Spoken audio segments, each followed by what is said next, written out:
defines not only how we perform certain actions, but why. Why we perform these actions. Now, intention and free will. Earlier we talked about, just intention and the basis upon it, and explaining it in terms of the Hadeeth. But now we need to understand how intention mingles with our free will, because we always talk about free will, and some people are always questioning the fact, do we have free will, and who's going to heaven, who's going to hell, and all that other stuff. But the truth of course is that we do have free will. We've already known that. Now, why is that? Why do you think we have free will? There's a very clear explanation here too. If you think about it, this whole topic itself explains why we have free will. Intention. If you are able to make an intention or not make an intention to do something good or bad, that simply proves right then and there that you're able to take different directions in life. And if you're able to take different directions in life, that means that you have the ability to choose which direction or which path you take in life, right? So it's very, straightforward in that sense. Now, as I was talking about free will, on the other hand, refraining from an evil intention is regarded as a good deed. This is also, from Sahih al-Bukhari's authentic hadith. So refraining from an evil intention is regarded as a good deed. So if you don't, intend to do evil, of course, or, you refrain from it when you have an evil thought, or, not you specifically if you have an evil thought, but what I meant is in general, if you have a thought that's not, of course, very good, but you abstain from it, that is also regarded as a good deed. It is important to remember that we have full control over our intention, and that is a part of our free will, as I said earlier. We are not mindless robots who are being controlled. We are living, breathing creations of Allah subhanahu wa ta'ala. We are sent to this world as a test, and to Him we shall return inevitably. So it must be made clear that intention is not to be confused with wishing. I said this earlier about thinking, right? Or dreaming. Wishing means, it's to do something. Wishing to do something is not the same as having the intention to do it. Intention is a conscious step. We have to be consciously thinking of what we're about to do. And then it becomes an aim. We are resolved to do it. And that's obviously reflected in our resolve, the intention or resolve to seek Allah subhanahu wa ta'ala's pleasure. So that's what separates those who, simply wish to do something and those that have made their intention very clear. All right. Now, sincere devotion. So what does it mean to have sincere devotion? I'll ask the class that right now. So what does it mean to have sincere devotion?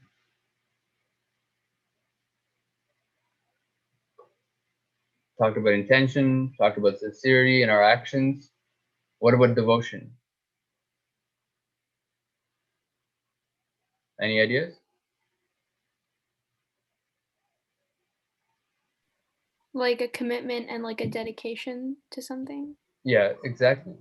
You're sincerely devoted and you're dedicated for sure. So those words are interchangeable. And well, in terms of religion, of course, sincere devotion to the cause or sincere devotion to Allah subhanahu wa ta'ala, which is really important, in Islam, of course, is what sincere devotion would be. So sincere devotion, in other words, ikhlas, occurs when the servant of Allah subhanahu wa ta'ala devotes their religion sincerely to Allah subhanahu wa ta'ala. They put into practice, for the sake of Allah. They do not attribute partners to Him in His religion, and they do not seek to impress anyone with their religious practice. Now, what do I mean? We already know about, of course, not attributing partners to Allah subhanahu wa ta'ala, right? We already know that, right? Shirk, the most major sin, of course. But what about not trying to impress other people with your religious practices? That is another important aspect of being sincerely devoted to, being a servant of Allah subhanahu wa ta'ala. Why? Because if we do something for showing off, then it changes our whole intention, behind the actions that we're committing once again. So Intention is so important in Islam, as I said earlier.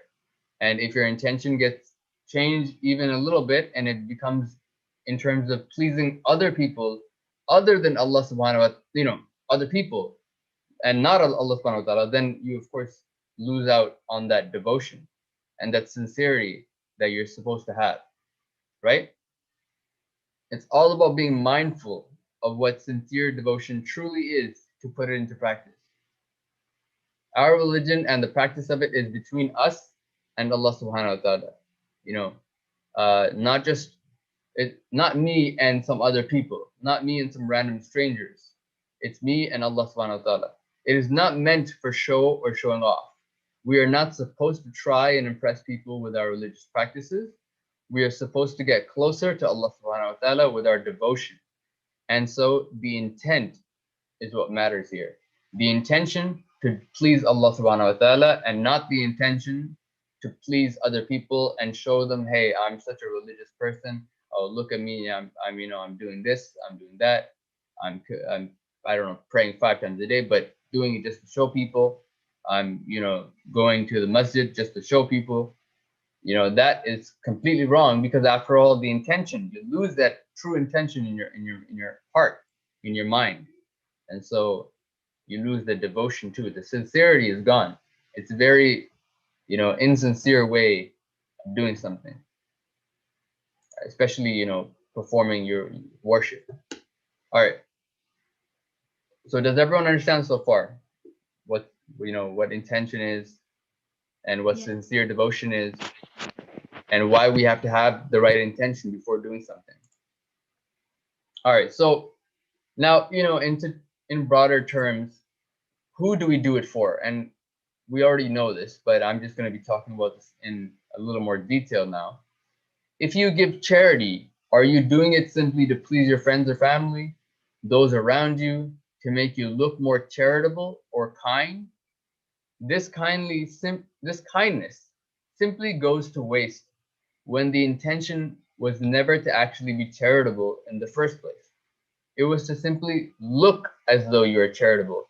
It was simply for other people to call you as charitable, call you as a very kind person. You're not kind because of the true, intention to be kind, but no, you're kind because your intention is for other people to call you kind. That's the wrong way to go about things, of course. Because after all, your intention was not to be charitable or kind in front of the eyes of Allah subhanahu wa ta'ala and to please Him with your efforts. Rather, it was to please human beings.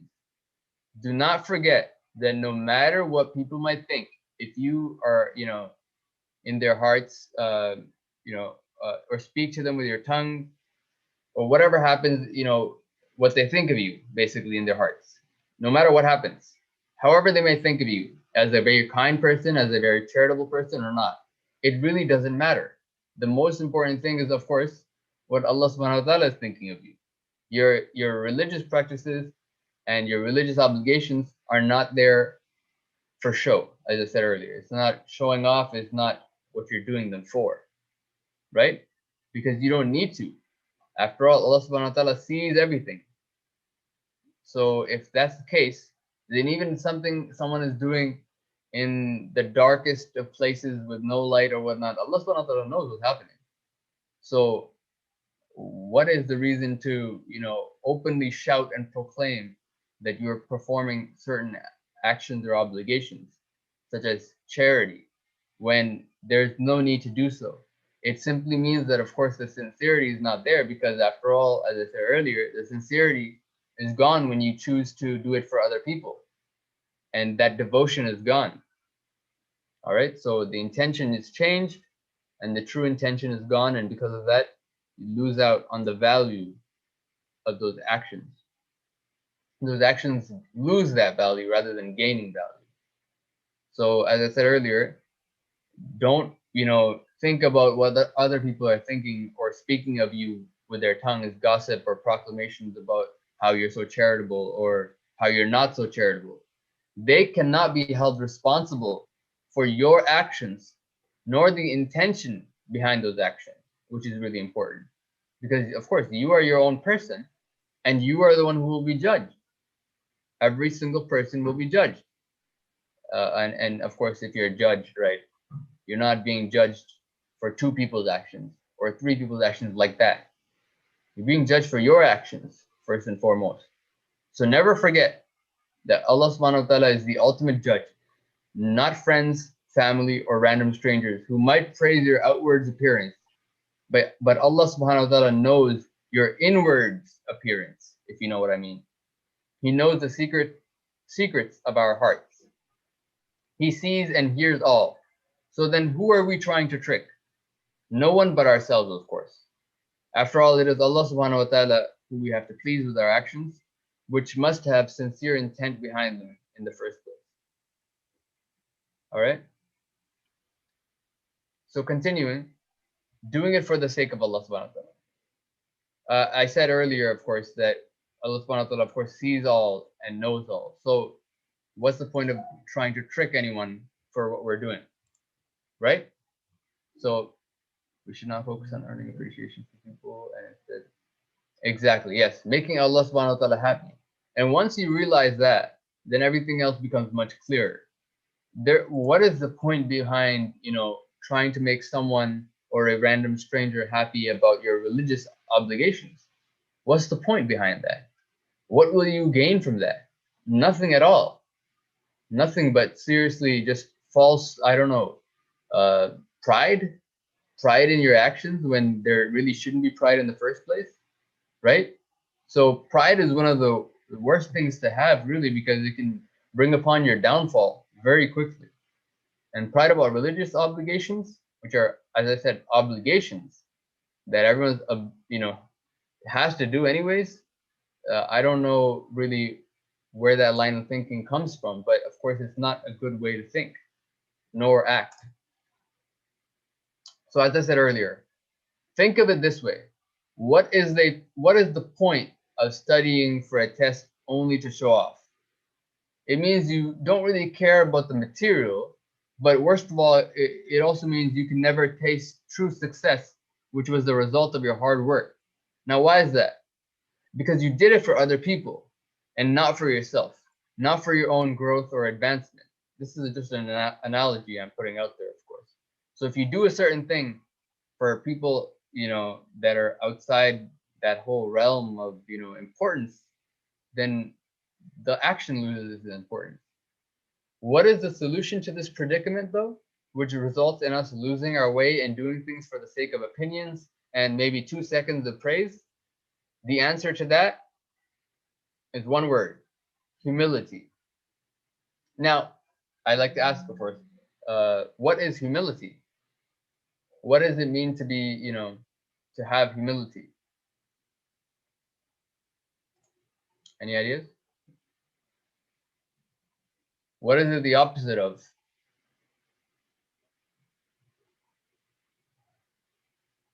We're just talking about pleasing other people and doing it for...